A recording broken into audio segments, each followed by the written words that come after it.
negara-negara anti pencucian uang yang itu sudah diperjuangkan selama 18 tahun. 18 tahun kita berjuang untuk menjadi anggota FATF dan baru berhasil tahun 2023 karena kita terus memburu tindak pidana pencucian uang dan meningkatkan kualitas kerja dan kinerja PPATK. Terima kasih. Kalau ada pertanyaan satu atau dua saja, silakan.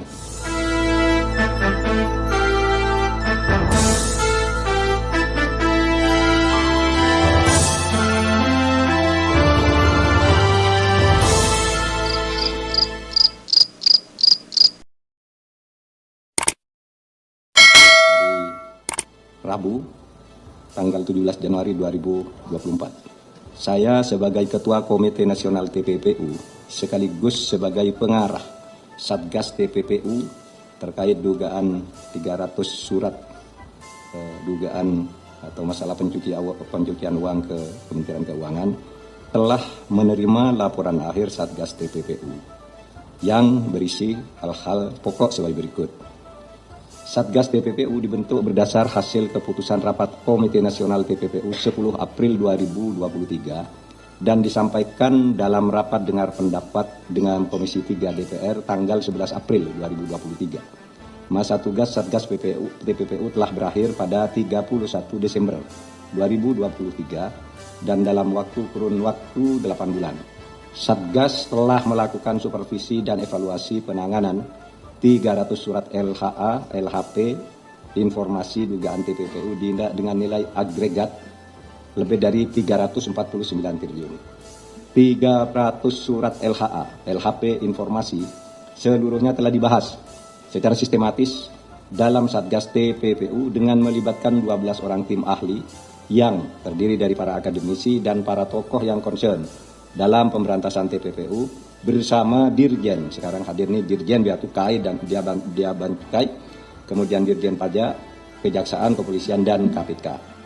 3. Perkembangan yang paling signifikan dari kerja Satgas TPPU adalah penanganan surat LHP nomor SR 205 2020 terkait kasus importasi emas dengan nilai transaksi keuangan mencurigakan sebesar 189 triliun. Sebelum ada Satgas TPPU, kasus ini tidak berjalan. Namun dengan supervisi Satgas, kasus mulai diproses dengan mengungkap dugaan tindak pidana kepabeanan oleh penyidik Direktorat Jenderal Bea Cukai dan dugaan tindak pidana perpajakan oleh Dirjen Pajak.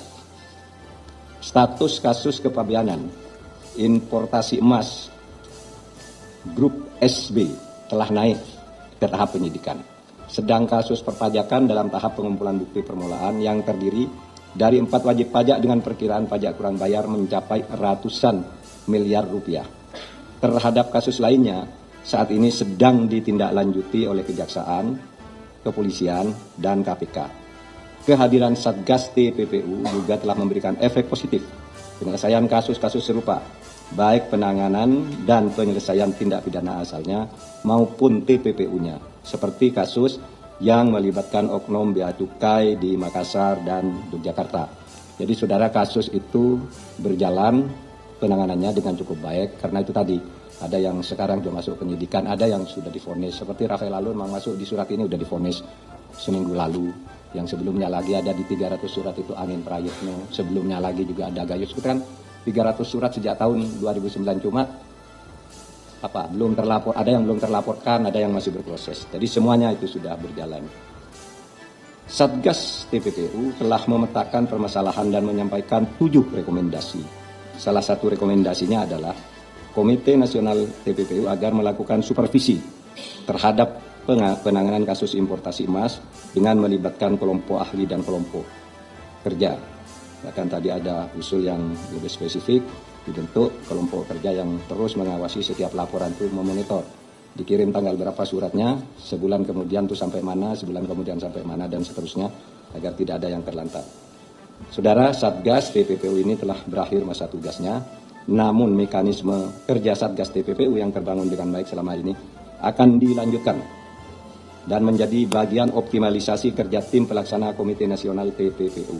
Selanjutnya, saya selaku Ketua Komite akan menyelenggarakan rapat komite dalam waktu yang tidak terlalu lama untuk membahas masalah ini. Saya mengucapkan terima kasih atas kerja keras seluruh anggota Satgas TPPU dan atas dukungan semua pihak, termasuk saudara-saudara para pewarta yang selalu rajin mengikuti dan memberitakan soal ini. Dan sebagai kabar bagusnya saya ulangi, alhamdulillah pada akhir tahun lalu Indonesia sudah masuk menjadi anggota penuh Financial Action Task Force, satu rezim negara-negara anti pencucian uang yang itu sudah diperjuangkan selama 18 tahun. 18 tahun kita berjuang untuk menjadi anggota FATF dan baru berhasil tahun 2023 karena kita terus memacu, memburu tindak pidana pencucian uang dan meningkatkan kualitas kerja dan kinerja PPATK.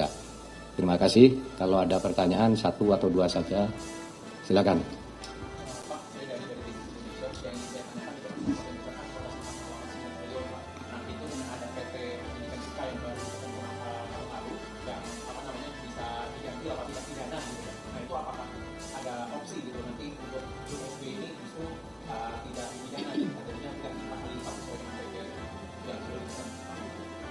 Ini sudah keluar penyidikan ya, kan sudah masuk dalam penyidikan gitu ya. Jadi kenapa? Ya aturannya konon bisa, tapi nanti kita lihat. Yang penting posisinya ada dulu. Posisinya bahwa kasus itu ada dan sudah masuk penyidikan itu dulu.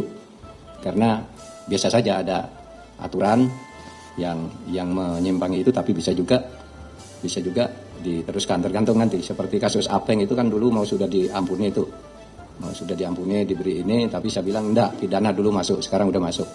Gitu. Terserahlah, nanti kita lihat mana baiknya bagi negara ini. Ada lagi, satu lagi.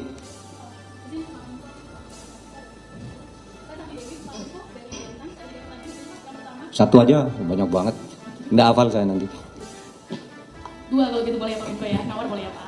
Boleh. Yang pertama, apa pertimbangannya Pak Menko tidak memperpanjang masa kinerja Satgas TPPU ini dan menyerahkannya nanti ke Komite Nasional TPPU gitu? Karena kan sebenarnya harapannya di awal pembentukan itu sangat besar ya Pak Menko. Kita mikirnya bakal ada tersangka dengan nilai kerugian keuangan negara sekian ratus triliun gitu. Jadi banyak publik mungkin nanti akan menyangka ini anti klimaks gitu Pak Menko. Apa tanggapan Pak Menko terkait hal itu? Kemudian kedua Pak, untuk kepastian, berarti kalau grup SB ini dinaikkan statusnya ke penyidikan, apakah individu yang bersangkutan sudah resmi statusnya menjadi tersangka atau korporasinya yang menjadi tersangka? Terima kasih Pak Menko. Dulu mandatnya Satgas ini kan sampai Desember. Ini di dalam kesimpulan rapat tadi, ini berakhir Desember, tapi saya akan membawa ke rapat Komite Nasional lagi untuk diusulkan perpanjangan. Tetapi kalau tugas pokoknya memetakan berbagai masalah yang 349 bahwa itu memang ada, itu sudah selesai. Bahwa ada yang sudah diselesaikan, ada yang dilaporkan, ada yang daluarsa, ada yang dihentikan dan seterusnya, itu sudah masuk laporannya di sini. Tapi bahwa ada kasus 100 yang wah gitu, tadi kan sudah saya sebutkan ada yang 189 triliun yang dulu enggak pernah jalan, disebut tidak ada dan sebagainya, ternyata ada. Itu kan enggak main-main, sekarang ratusan miliar aja ribut, apalagi sampai 189 triliun gitu ya. Meskipun itu agregat. Gitu aja. Tadi apa istilahnya?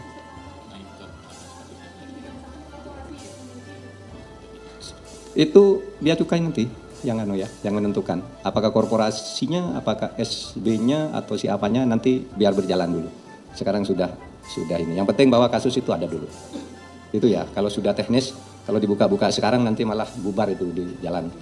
Biasanya begitu. Wah ini pada lari semua, barangnya dialihkan dan macam-macam. Seterusnya dokumennya hilang. Pokoknya percayakan dulu ke biaya cukai. Cukup ya? Cukup ada 3 ya? Hah? Oh, kalau soal lain jangan di sini. Anda pasti tanya politik. Tidak ada politik ini. Terima kasih untuk semuanya nih.